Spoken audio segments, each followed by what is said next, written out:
اور پھر پاکستان نے جو آج تباہی مچائی ہے وہ بھی میں آپ لوگوں کے ساتھ شیئر کروں گا۔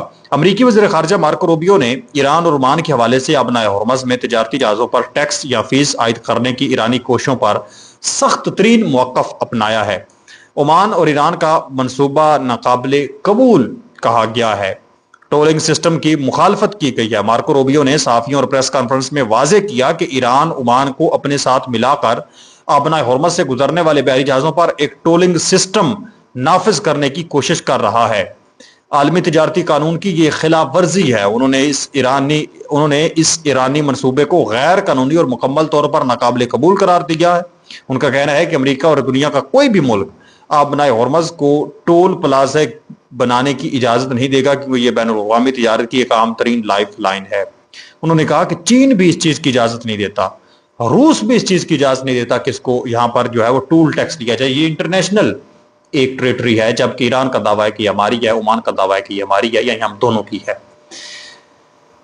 مذاکرات پر اثرات اور امریکی موقف، ڈیل ناممکن ہو جائے گی۔ مارکو روبیو نے وارننگ دی ہے کہ اگر ایران نے ابنائے ہرمز میں زبردستی ٹیکس نافذ کرنے کی کوشش جاری رکھی تو امریکہ کے ساتھ جاری سفارتی مذاکرات اور کوئی بھی ممکنہ امن معاہدہ ناقابل عمل اور ناقابل ممکن ہو جائے گا۔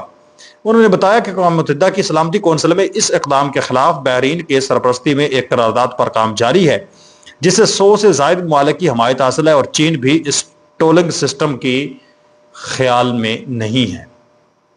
روبیو کا کہنا ہے کہ صدر ٹرمپ کی انتظامیہ ایران کے ساتھ جاری تنازع کا سفارتی حل چاہتی ہے اور مذاکرات میں کچھ حد تک پیش رفت ہوئی ہے، لیکن اگر ایران باز نہ آیا تو صدر ٹرمپ کے پاس دیگر آپشن بشمول فوجی آپریشن بھی میز پر موجود ہے۔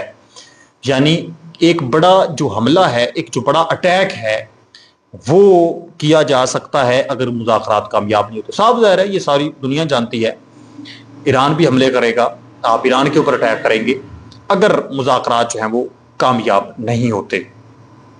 دوسری طرف مارکو روبیو نے کہا کہ ایران پر عائد پابندیوں میں کسی بھی قسم کی نرمی شرائط پوری ہونے سے مشروط ہوگی۔ ایران کو افزودہ یورینیم کے مستقبل کے حوالے سے واضح مذاکرات کرنا ہوں گے۔ پابندیوں میں ممکنہ نرمی ایران کی جانب سے طے شدہ شرائط اور وعدوں کی تکمیل سے مشروط ہوگی۔ افزودہ یورینیم کے معاملے پر شفاف اور واضح موقف اختیار کرنا ایران کے لیے ضروری ہے۔ افزودہ یورینیم کو لے کر ایک مرتبہ پھر امریکہ کی جانب سے سوال اٹھائے گئے ہیں۔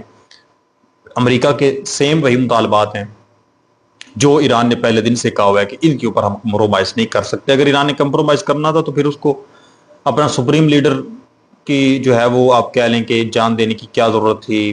اس کے علاوہ نیشنل سیکیورٹی کونسل کے چیف کو، اور اس کے ساتھ ساتھ جو مناب سکول کے 170 کے قریب بچے شہید ہو گئے تھے، اتنی زیادہ لاشیں اٹھانے کی کیا ضرورت تھی اگر ایران نے سودا کرنا تھا؟ سودا ایران نے کیا نہیں ہے۔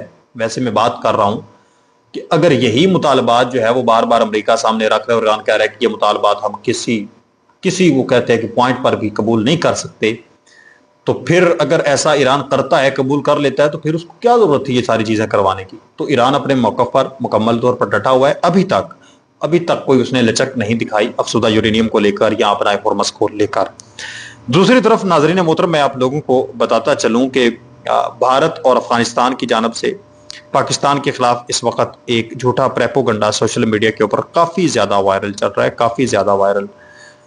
اس حوالے سے جو ان کے متعدد اکاؤنٹس ہیں، باقاعدہ اب ان کو رپورٹ کیا جا رہا ہے۔ یہ آپ دیکھ سکتے ہیں، یہ فیک کا باقاعدہ جو ہے وہ لوگو لگا کر ابھی سوشل میڈیا کے اوپر پاکستان کی جانب سے دنیا کو حقیقت بتائی جا رہی ہے۔ اب یہ بنیادی طور پر یہ چیز کر رہے ہیں کہ افغانی اور اسرائیلی پروپیگنڈا اکاؤنٹس کی طرف سے ایک مربوط ڈس انفارمیشن مہم چلائی جا رہی ہے، جس میں یہ جھوٹا دعویٰ کیا جا رہا ہے کہ پاکستانی فوجی یمن میں تعینات ہیں اور حالیہ جھڑپوں میں متعدد فوجی ہمارے مارے گئے ہیں۔ یمن میں پاکستانی فوج کی تعیناتی نہیں ہے۔ یہ من گھڑت رپورٹس جان بوجھ کر پروپیگنڈے کی کوشش کا حصہ ہیں، جس کا مقصد عوام کو گمراہ کرنا اور متحدہ عرب امارات سمیت برادر ممالک کے ساتھ پاکستان کے سفارتی تعلقات کو سبوتاش کرنا ہے۔